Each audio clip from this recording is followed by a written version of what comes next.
কিয়ামতে আল্লাহ তিন ব্যক্তির উপর দয়া করবে না। এর মধ্যে একজন যার পায়ের নিচে টাকনুর নিচে প্যান্ট পরেছে, জামা কাপড় পরেছে। জুলাইখা কি কোনোদিন অন্তরে কষ্ট পেয়েছে? আমার বাচ্চার সাথে তো আল্লাহ কথাই বলবে না। এদেশের আব্দুল্লাহ, আব্দুর রহমান, আব্দুর রহিমরা, এদেশের জামশেদরা কি কখনো এরকম নিজের বাচ্চার টাকনুর নিচে প্যান্ট দেখে কি কখনো কল্পনা করেছে, হায় রে আমার আদরের সন্তানটার সাথে আল্লাহ কথাও বলবে না, দয়াও করবে না, রে কি করলো আমার ছেলে?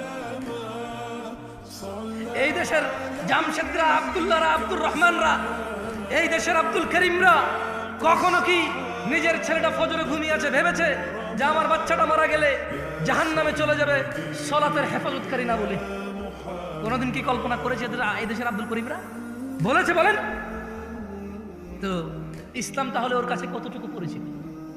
ও ইসলামকে কতটুকু জানে? কিভাবে জানে ইসলামকে সে? আমাকে কি একটু বলতে পারেন আপনারা?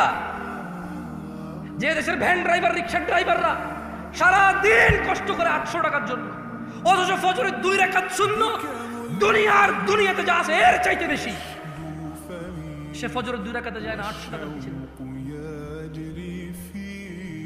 কোনদিন কি এদেশের আমার দরিদ্র মুসলমানরা কি ভেবেছে যে দিনে 12 রাকাত সুন্নতে মুআক্কাদা, ফজরে 2, জোহরে 6, মাগরিবে 2, ইশায় 2, এই 12 রাকাত সুন্নত যে পড়ে আল্লাহ তার জন্য জান্নাতে ঘর নির্মাণ করে?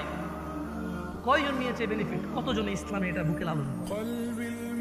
আমরা ইসলামকে কিভাবে জানি?